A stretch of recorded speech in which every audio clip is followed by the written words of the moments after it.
ও কে কে নাচবে সামনে গিয়ে মোবাইলটা লোড হয়ে এলো। আমি করবো একটাই বড়।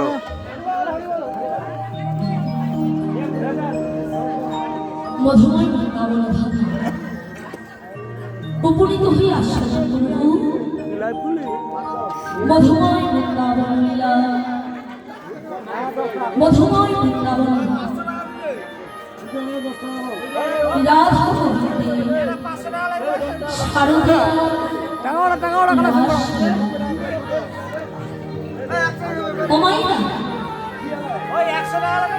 আচ্ছা বলো তোমার রাধা কোথায় রাস করেছিল?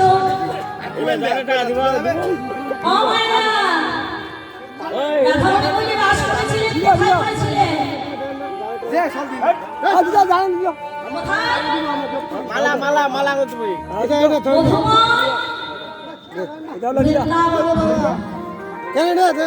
তবে বৃন্দাবন তো ছিল না,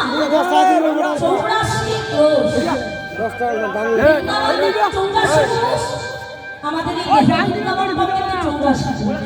বৃন্দাবনে যা যা আছে দেহের ভেতরে কৃপা বলে পুজো দেবে, তাই তাই বসে আছে 84 বৃন্দাবন।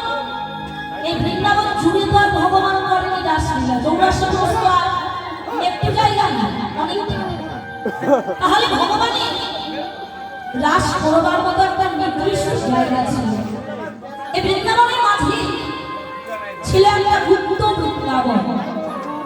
সেই গুপ্ত বৃন্দাবনে ভগবান যে রাসলীলা গোপন ছিল। আগে আমাদের জগতে আমাদের এই দেশে কোনোদিন রাসলীলা হয়, তবে আজকে যেন হয় না, এখন কেন হয়?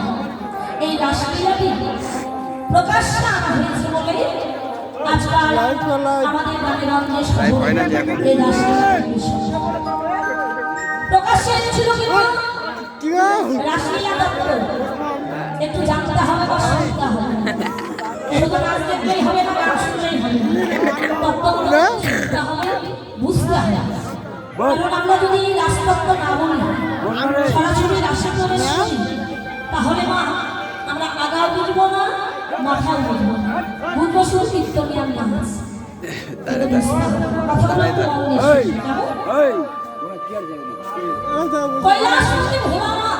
যার একদম শিব মহেশ্বর, সেই ভোলানাথ কৈলাস ভোলানাথের শ্রী পার্বতী দেবী ভোলানাথকে বললেন, প্রভু রাধা রাসলীলা যে লীলার কথা, যে লীলার তত্ত্ব আপনি ছাড়া জগতে আর জন জানে না। তা আমি আপনার ওই রাসতত্ত্ব কথা আপনি একটু আমায় বলবেন। দেখুন স্বামী স্ত্রীর মধ্যে কোনো কথা গোপনে রাখবেন না, এটা সত্যি। আস্তে করো গাবেন না। যত বড় গোপন কথা হোক, স্বামীর কাছে বা স্বামী স্ত্রীর কাছে গোপনে রাখা উচিত হয় না, সেটা যত বড়ই গোপন। কারণ পরে যদি জানাজানি হয়ে যায়, সংসারে বিশাল বড় একটা অশান্তি লেগে যায়।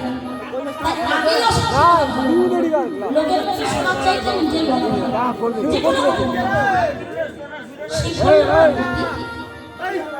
কথাটা তো তুমি সত্যই বলেছ, কিন্তু